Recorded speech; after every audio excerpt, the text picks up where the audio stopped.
Welcome back to my channel, The Aznavour Journey. And please don't forget to subscribe at kung maaari pindutin ang notification button or bell para ma-notify ka sa mga bago nating video pang kaalaman at i-share na din ito bilang tulong nyo sa ating channel. Ngayon tatalakayin natin ang part sa loob ng ating katawan.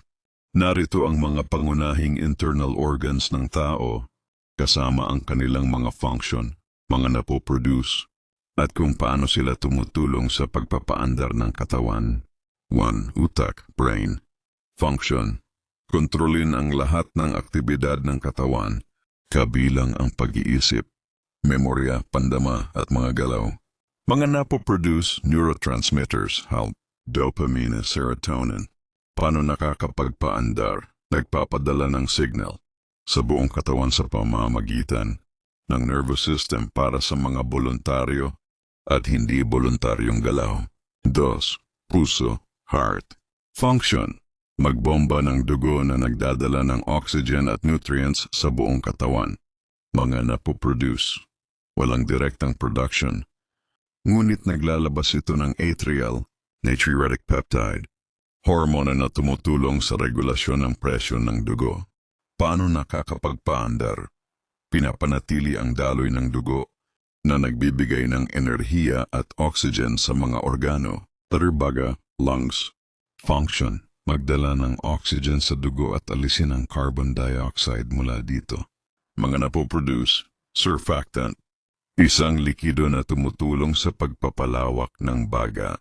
Paano nakakapagpaandar?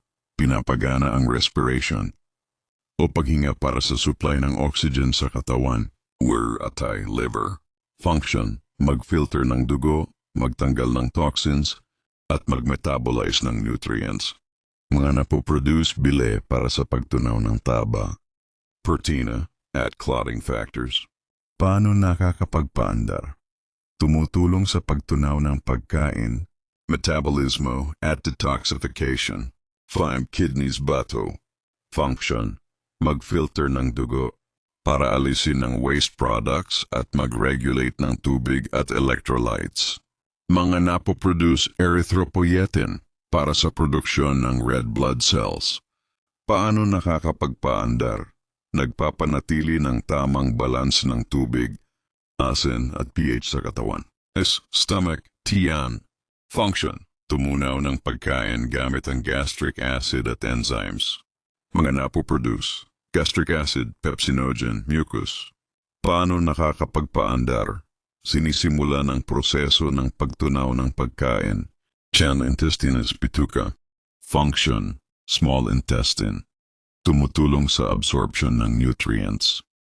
Large intestine. Tumutulong sa pag-alis ng waste products. Mga napoproduce digestive enzymes, mucus. Paano nakakapagpaandar? Inaabsorb ang nutrients at tubig mula sa pagkain. 8. Pancreas, lapi. Function. Gumawa ng digestive enzymes at hormones tulad ng insulin. Mga napoproduce insulin, glucagon, digestive enzymes. Paano nakakapagpaandar? Kinokontrol ang blood sugar levels at tumutulong sa pagtunaw ng pagkain. 9. Spleen, liena. Function. Mag-filter ng dugo at sirang red blood cells. Bahagi ng immune system. Mga napoproduce. Wala pero nag-iimbak ng dugo at gumagawa ng white blood cells. Paano nakakapagpaandar? Tumutulong sa immune response. Tatter, balat, skin. Function, proteksyon, regulasyon ng temperatura at pagtatanggal ng toxins, pawis. Mga napoproduce, sebum, natural oil, sweat. Paano nakakapagpaandar? Tumutulong sa pag-regulate ng init at nagbibigay proteksyon sa katawan. 11. Mga reproductive organs. Function. Paglikha ng sperm cells sa lalaki at egg cells sa babae para sa reproduction. Mga napoproduce testosterone, lalaki, estrogen at progesterone, babae. Paano nakakapagpaandar? Para sa reproduction at hormonong balanse. Ang katawan ay pinapagalaw ng nervous system, utak, spinal cord at nerves, musculoskeletal system, mga buto at kalamnan, at circulatory system. puso at daluyan ng dugo na nagtutulungan upang bigyan ng enerhiya, oxygen, at signal para sa bawat galaw at aktibidad.